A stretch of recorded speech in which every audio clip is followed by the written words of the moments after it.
Hi everyone, I'm Siok from Online Help Guide, and in this video, I will show you how to enable active status on Snapchat.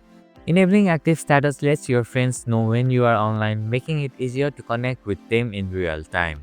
So let's get started on how to enable active status on Snapchat. First, open the Snapchat app on your device. Tap on the profile icon from the top left corner of your screen.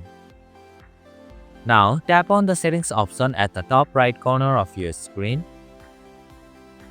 Scroll down and find the activity indicator option. Once you find it, tap on it.